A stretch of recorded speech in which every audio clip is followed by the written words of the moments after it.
जय मसीह के मित्रों, आज हम उत्पत्ति की पुस्तक 11वें अध्याय से एक बहुत ही महत्वपूर्ण बात को सीखने जा रहे हैं। अंग्रेजी में एक कहावत है, God decisions are the best for human life compared to humans efforts and approaches. मनुष्य के अप्रोच करने की तुलना में, मनुष्य के कार्य करने के प्रभावों की तुलना में परमेश्वर के निर्णय सर्वोत्तम होते हैं। और यदि और मैंने और आपने इस बात को समझ लिया तो मेरे और आपकी जिंदगी को सफल होने से कोई भी नहीं रोक सकता, शैतान भी डिस्टर्ब नहीं कर सकता। हमें परमेश्वर के कार्यों को अपनी जिंदगी में, परमेश्वर की इच्छा को अपनी जिंदगी में कार्य करते देखना चाहिए, होने देना चाहिए। उत्पत्ति 11 में बाबुल की मीनार, और आज मैं आपके साथ बाबुल की मीनार के बारे में बातचीत कर रहा हूं। वचन में लिखा है, सारी पृथ्वी पर एक ही भाषा और एक ही बोली थी, और ये सारे लोग जो इकट्ठा थे एक स्थान पर, और वो चलते चलते लिखा है शिनार देश में एक मैदान पाकर उसमें आकर बस गए, और उन्होंने आग में पकाकर ईंटें तैयार की और चूने के स्थान पर मिट्टी गारे का प्रयोग किया, और उन्होंने एक निर्णय लिया कि हम एक इतना ऊंचा गुम्मट बनाएं जिसकी चोटी आकाश से बातें करे। इस प्रकार से हम अपना नाम करें, ऐसा ना हो कि हमको सारी पृथ्वी पर फैलना पड़ जाए। वो नहीं चाहते थे कि सारी पृथ्वी पर फैले, वो अपना नाम करना चाहते थे, लेकिन परमेश्वर के काम करने का तरीका बिल्कुल अलग होता है। और मैं पुनः इस बात को दोहरा रहा हूं, सर्वोत्तम होता है। हमें समझने की जरूरत है। और वो जो टावर ऑफ बेबीलोन जो बड़ा फेमस है दुनिया में, बाबुल की मीनार, मनुष्य अपने हाथों से एक ऊंचा विशालकाय, एक ऊंची विशालकाय मीनार बनाने की कोशिश कर रहे थे, और वो अपना नाम करना चाहते थे कि आने वाली जो जनरेशन्स हैं वो उनको याद करें कि हमारे पूर्वजों ने कैसा बड़ा काम किया। हो सकता है आज पृथ्वी पर बहुत से लोग बहुत प्रसिद्ध हों, उनके पास बड़ा नाम हो, लोग उनको जानते हों, उनको अपना जीवन का हीरो मानते हो, लेकिन मेरा एक प्रश्न है, ये जो दुनिया में फेमस लोग हैं, प्रसिद्ध लोग हैं, क्या उनके नाम स्वर्ग की पुस्तक में लिखे हुए हैं?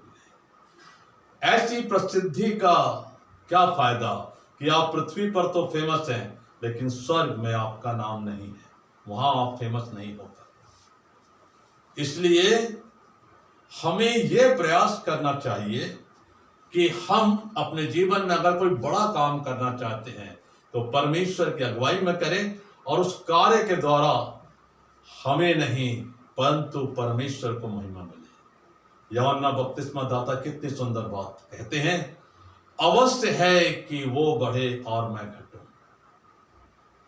बहुत से लोग जब परमेश्वर को भूल जाते हैं तो वो यही गलती करते हैं, केवल अपने आप को ही प्रोजेक्ट करते रहते हैं, ऊंचा बताने की कोशिश करते रहते हैं, लेकिन असलियत कुछ और है।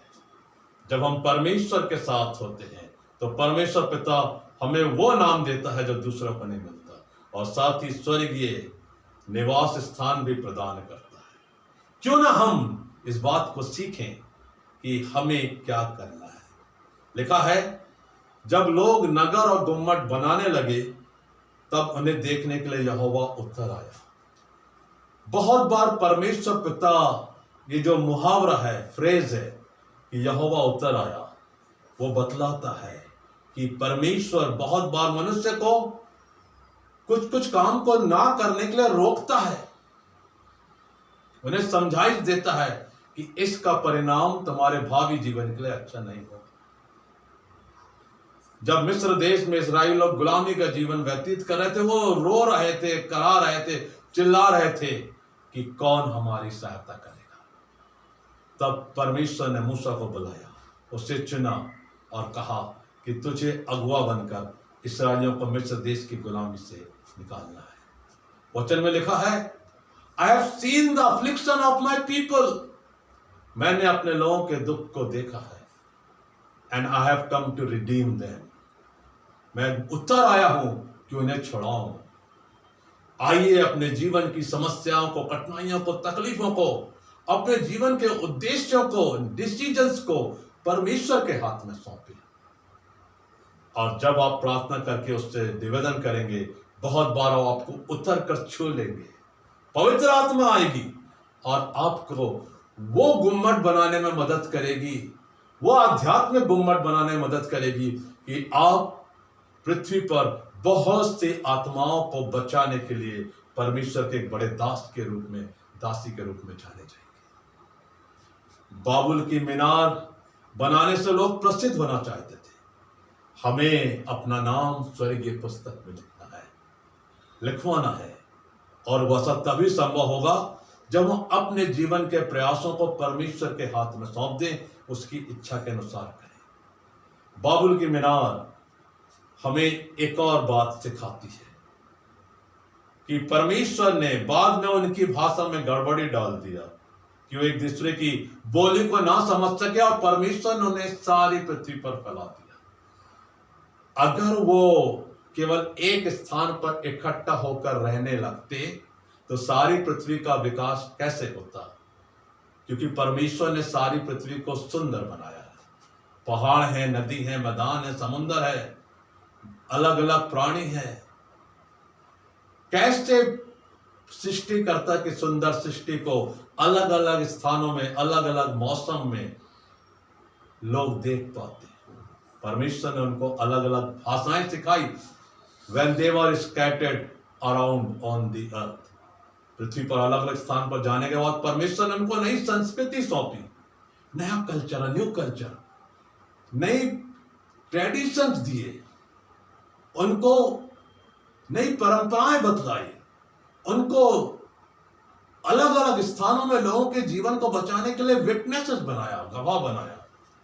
और परमेश्वर से अच्छा इस बात को कोई नहीं जानता था कि सारी पृथ्वी पर फैलाने पर मनुष्य को, जो परमेश्वर पिता को सबसे अधिक खुशी होगी कि सारी पृथ्वी में लोग परमेश्वर को जानेंगे, अलग अलग समय में एक दूसरे से मिलेंगे, एक दूसरे के उत्साह के लिए काम करेंगे। इसलिए आज इंटरनेशनल मीटिंग्स होती हैं, हम एक दूसरे के साथ व्यापार में साझी होते हैं। अगर एक ही स्थान पे होते तो वो सब संभव नहीं होता। परमेश्वर के कार्य करने का तरीका अद्भुत है, और वो जो काम करते हैं वो मानव जाति के लिए सर्वोत्तम होता है। तो तीनों बातें हमने देखा है। वो परमेश्वर की महानता को कार्य करने के गुण को प्रकट करता है। आइए उस महान परमेश्वर की निरंतर आराधना करें, उसकी सेवा करें, और निरंतर उसकी इच्छाओं को, आज्ञाओं को अपने जीवन में पालन करें, और एक आशीषित, अनुग्रह से परिपूर्ण मसीह जीवन जिए। परमेश्वर पिता आप सबको बहुत बहुत आशीषों से परिपूर्ण करें। आमीन।